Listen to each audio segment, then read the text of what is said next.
राहुल गांधी का एक सेनापति है, उसने एक प्लान बनाया और उस प्लान के बाद भारतीय जनता पार्टी की कुर्सी हिल गई, भाजपा सरकार की कुर्सी हिल गई, चूल्हे हिल गई भाई साहब। आलम यह कि शाह साहब के लाडले को आजकल नींद नहीं आ रही होगी, बड़े उल जुलूल बयान दे रहे हैं। यहां तक कि सदन के भीतर भी शाह साहब के लाडले की नींद उड़ाने वाला वक्तव्य राहुल गांधी के उस सेनापति ने दे दिया उस प्लान के बाद। और मजे की बात यह है कि आज की तारीख में मोदी साहब हो या फिर कि शाह साहब हो, पूरी गुजरात लॉबी हो या फिर कि इनके तमाम सिपह सलार हो, सबकी आंखों में राहुल का यह सेनापति खटकने लगा है। कौन है राहुल गांधी का यह सेनापति? क्या है उसका प्लान? एक तरफ भारतीय जनता पार्टी जब पश्चिम बंगाल में सेंधमारी करने की कोशिश कर रही है, तो दूसरी तरफ कैसे भाजपा की एक सरकार अपनी उल्टी गिनती गिननी शुरू कर चुकी है, आज इसी बात का विश्लेषण करेंगे।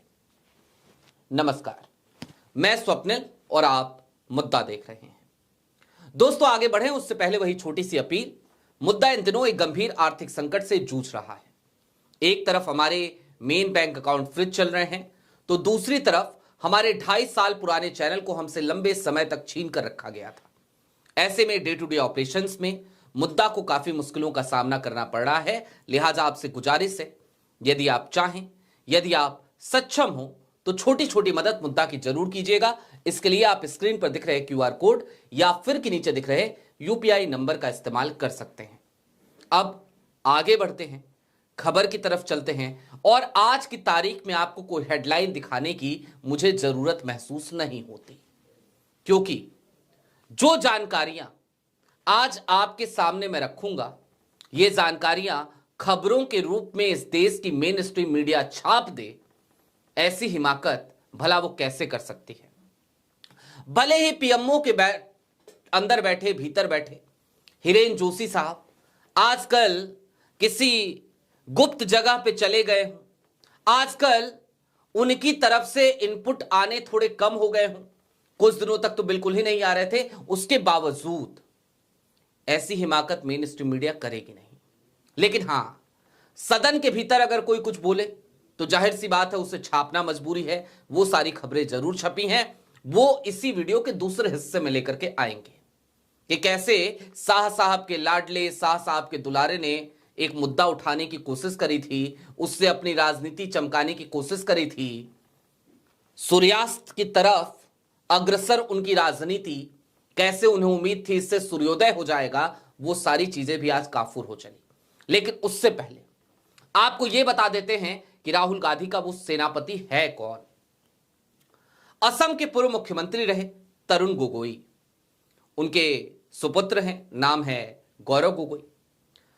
लोकसभा में कांग्रेस के उपनेता भी हैं और असम कांग्रेस के प्रदेश अध्यक्ष भी। असम में आज की तारीख में हिमंता बिस्वा शर्मा, आज अगर आप उंगलियों पे गिने ना शाह साहब के सबसे भरोसे के लोग कौन हैं, तो उनमें शायद पहले दूसरे नंबर पे आपको हिमंता बिस्वा शर्मा का नाम सुनाई देगा। एक तो कारण यह है कि वो मुख्यमंत्री हैं असम के, पावर सेंटर है। दूसरा कारण यह है कि वो उसी तरीके की राजनीति करते हैं, यानी कि सो कॉल्ड हिंदुत्व की, सो कॉल्ड हिंदुत्व की नहीं, सो कॉल्ड। दूसरा सबसे महत्वपूर्ण कारण निश्चित तौर पर तो कहीं ना कहीं यही है कि वो भी कांग्रेस से निकलकर भाजपा में आए और आज की तारीख में हमेशा जैसे स्मृति ईरानी थी ना, उसी तरीके से वो सिर्फ और सिर्फ राहुल गांधी को और गांधी फैमिली को टारगेट करते नजर आते हैं। खैर, अब क्या प्लान बनाया है गौरव गोगोई ने, तो जरा वो जान लीजिए। कल की तारीख से, यानी कि कल तारीख हो जाएगी 6 दिसंबर 2025 की तारीख। कल की तारीख से कांग्रेस एक नए अभियान का शुभारंभ असम में कर रही है और इसे नाम दिया गया है राइजर पदुलित राइजर कांग्रेस। असम में नाम है ये। क्या होता है इसका मतलब आगे आपको बताऊंगा। और ये एक जो अभियान है, केवल एक अभियान, जो आज की तारीख में गौरव गोगोई ने शुरू करने की पेशकश कर दी थी, उसके बाद उसका अब ऐलान हो गया, कल से वो शुरू भी होने जा रहा है। उसने असम के भीतर बैठे हिमंता बिस्वा शर्मा की कुर्सी के चूल्हे हिला दिए।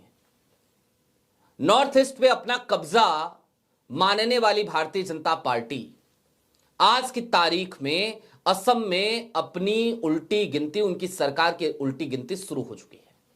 हालांकि ये उल्टी गिनती आज से नहीं शुरू हुई, इससे पहले भी बहुत सारे सर्वे आए। उन तमाम सर्वेक्षण में ये बात आमतौर पर कही गई, ये आंकड़ा सामने से आता हुआ नजर आया कि आज की तारीख में भारतीय जनता पार्टी की सरकार अपनी विश्वसनीयता खोती हुई नजर आ रही है। वहीं दूसरी तरफ कांग्रेस और उसका गठबंधन वो तेजी से आगे बढ़ रहा है। आज से 6 महीने पहले एक सर्वे हुआ था, उस सर्वे में 0.02 का अंतर था हिमंता बिस्वा शर्मा और गौरव गोगोई के बीच में बतौर मुख्यमंत्री। असम के लोगों से पूछा गया कि आपका पसंदीदा मुख्यमंत्री कौन है। सैंपल साइज काफी बड़ा था और उसमें गौरव गोगोई और हिमंता बिस्वा शर्मा के बीच सिर्फ 0.02 का अंतर था, 0.02 का। सोचिए, यानी कि गौरव गोगोई तेजी से उस फासले को पाटते हुए तब से ही नजर आ रहे हैं जब से उन्हें असम की बागडोर दे दी गई, असम कांग्रेस का प्रदेश अध्यक्ष बना दिया गया। अब इस अभियान की तरफ आइए। मैंने आपको बताया था इस अभियान का नाम है राइजर पडुलित राइजर कांग्रेस। हिंदी में अर्थ क्या हुआ? हिंदी में हुआ जनता के दरवाजे पर कांग्रेस। और जनता के दरवाजे पे कांग्रेस का मतलब क्या है? एक तो यह राज्यव्यापी अभियान है, यानी पूरे असम में यह अभियान चलाया जाएगा और इसमें बॉक्सेस रखे जाएंगे अलग अलग जगहों पे और जनता से उनकी राय ली जाएगी। क्या होगा इन बॉक्सेस में? इससे जनता की उम्मीदें और सुझाव वो एकत्र करेगी कांग्रेस। पूछेगी कि भाई आप क्या चाहते हैं, आपकी क्या उम्मीदें हैं, आपकी क्या निराशाएं हैं। वो सारी बातें कांग्रेस के इन बॉक्सेस में कैद होगी और उसी के आधार पर निश्चित तौर पर मैनिफेस्टो भी तैयार किया जाएगा। किन वर्गों पे ज्यादा फोकस कर रही है कांग्रेस? तो उनमें चाय बागान मजदूर हैं, किसान हैं, महिलाओं के समूह हैं, छात्र हैं और ग्रामीण समुदाय है। 2026 चुनावी विजन, डॉक्यूमेंटेशन और घोषणा पत्र का हिस्सा बनाने के लिए इन वर्गों को टारगेट कांग्रेस करने जा रही है। अब सदन में गौरव गोगोई ने आज क्या कहा और कैसे वहां पर भी हिमंता बिस्वा शर्मा गिरते हुए नजर आए, वो आपको आगे बताएंगे।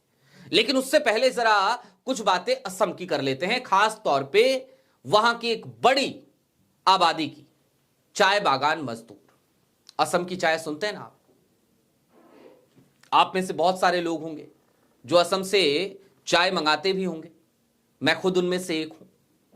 असम के चाय बागानों का हाल जानते हैं आप? वहां पे काम करने वाले मजदूरों का हाल जानते हैं आप?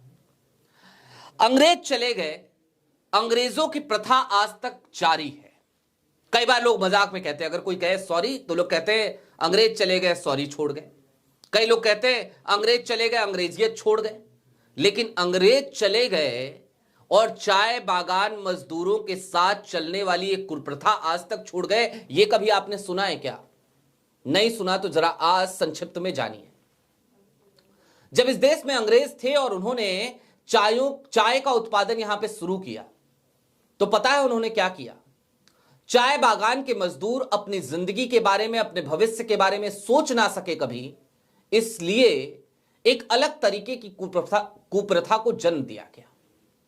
चाय बागान में मजदूर सुबह से लेकर शाम तक खूब मेहनत करते, खूब पसीने बहाते और जैसे ही शाम होती, उनका काम खत्म होता, उनको एक तरीके की शराब दे दी जाती। वो शराब पीते, जाकर के सो जाते, सुबह उठते, फिर से काम पे आ जाते। यानी पूरे दिन काम किया, शाम को शराब पी और ऐसी शराब पी कि उसके बाद से कुछ बचा नहीं सोचने के लिए। अगले दिन फिर से वही काम। पीढ़ी दर पीढ़ी यह कुप्रथा जारी रही और आज भी चाय बागानों में अधिकतम जगहों पर यह कुप्रथा लगातार जारी है। यानी कि चाय बागान में मजदूर काम करते हैं, शाम को उनको चावल की माड़ से एक अलग तरीके की बनी हुई शराब परोस दी जाती है। असम में यह खुलेआम चल रहा है। निश्चित तौर पर पीढ़ी दर पीढ़ी वो मजदूर वही काम कर रहे हैं। मैं आपको एक और आंखों देखी बात बताना चाहता हूं। कभी आपने सोचा है कि आप किसी दुकान पर जाएंगे चिकन की और कहेंगे कि जरा 150 ग्राम चिकन दे दो, और फिर घर जाकर उसमें तमाम तरीके की सब्जियां मिलाकर, आलू मिलाकर इस बात पे खुश हो सकते हैं कि 5 आदमी का परिवार है और आपने चिकन खाया। यह हो रहा है।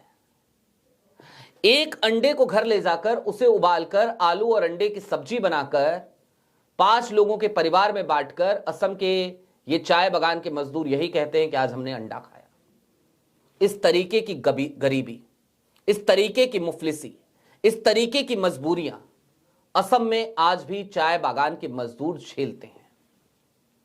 और ऐसा नहीं है कि सिर्फ भाजपा की सरकार में झेल रहे, नहीं, मैं फिर कह रहा हूं, अंग्रेज चले गए, तमाम कुप्रथाएं छोड़ गए और आज तक चाय बागान के मजदूरों की स्थिति में कोई सुधार वहां पर देखने को नहीं मिला। इस वर्ग को अब कांग्रेस अपने साथ जोड़ना चाहती है। इतना ही नहीं, खैर एक बात और, इससे पहले कभी किसी ने चाय बागान के मजदूरों को इस तरीके से जोड़ने की कोशिश की हो या उनको प्राथमिकता दी हो, ऐसा भी उदाहरण देखने को असम में मिलता नहीं है। खैर, आज ये हो रहा है, अच्छी बात है, अच्छी कोशिश है, अच्छी पहल है। गौरव गोगोई को इसके लिए बधाई। इसके अलावा जुबिन गर्ग, मरहूम गायक, जब जुबिन गर्ग की संदिग्ध हालत में सिंगापुर में मौत हुई तो हिमंता बिस्वा शर्मा ने खूब छाती पीटी। बात इतर है, जिन लोगों को उन्होंने गिरफ्तार कराया उनमें से जो प्रमुख लोग थे उनकी तस्वीरें हिमंता बिस्वा शर्मा की धर्मपत्नी के साथ अक्सर दिखाई देती थी, रिंकी भुवन शर्मा के साथ। वो तमाम तस्वीरें हमने आपको पहले भी दिखाई हैं। आज की तारीख में यह मुद्दा असम से निकलकर देश की सबसे बड़ी पंचायत में गूंजा, यानी कि लोकसभा में गूंजा। किसने उठाई ये मांग? गौरव गोगोई ने। गौरव गोगोई ने सीधे तौर पे कहा कि जिस तरीके से जुबिन गर्ग की मौत हुई है वो संदिग्ध परिस्थिति है, उसकी एक तरफ तो सही तरीके से जांच होनी चाहिए, तो दूसरी तरफ उन्होंने ये कहा कि जुबिन गर्ग एक ऐसे गायक थे और अगर उनकी गायकी को हटा करके भी उनकी प्रतिभा को देखना हो या फिर कि इस देश में, इस समाज में उनके योगदान को देखना हो तो उनके सामाजिक कार्यों का अवलोकन करना पड़ेगा। तो ऐसे में वो एक जायज हकदार हैं भारत रत्न के, और आज देश की सबसे बड़ी पंचायत में राहुल गांधी के सेनापति यानी कि गौरव गोगोई ने जुबिन गर्ग के लिए भारत रत्न की मांग की है। कुल मिलाकर चलते चलते इस बात को समझिए कि जिस तरीके से कांग्रेस अब एक स्ट्रेटजी बनाते हुए गठबंधन के तमाम दलों को साधते हुए असम में हिमंता बिस्वा शर्मा को चैलेंज कर रही है, हिमंता बिस्वा शर्मा की सरकार अपनी उल्टी गिनती गिनना शुरू कर चुकी है। वहां के रहने वाले तमाम लोग यही कहते नजर आ रहे हैं। वहां से आने वाले बीते कुछ दिनों के तमाम सर्वेक्षण, तमाम सर्वे यही कह रहे हैं कि हिमंता की लोकप्रियता एक तरफ तेजी से धरातल की तरफ अग्रसर है तो दूसरी तरफ गौरव गोगोई की लोकप्रियता लगातार असम के लोगों के बीच, असम के मतदाताओं के बीच बढ़ती जा रही है। यानी कि एक किला फिर से ढेर होने वाला है, जिसे कांग्रेस फतह करने की पुरजोर तैयारी कर चुकी है। और यह हो सका है सिर्फ और सिर्फ राहुल गांधी के एक विश्वसनीय सेनापति की वजह से, जिसको राहुल ने खुली छूट दी, कहा कि जाओ जाकर के मोर्चा संभालो, ये किला तुम्हें फतह करना है, असम का किला। आपकी क्या राय है हमें कमेंट बॉक्स में जरूर बताइएगा। अभी के लिए दीजिए इजाजत। चलते चलते फिर वही अपील, चैनल पे नए हो तो सब्सक्राइब करते हुए जाइएगा, सक्षम हो तो छोटी छोटी मदद मुद्दा की जरूर कीजिएगा। बहुत शुक्रिया।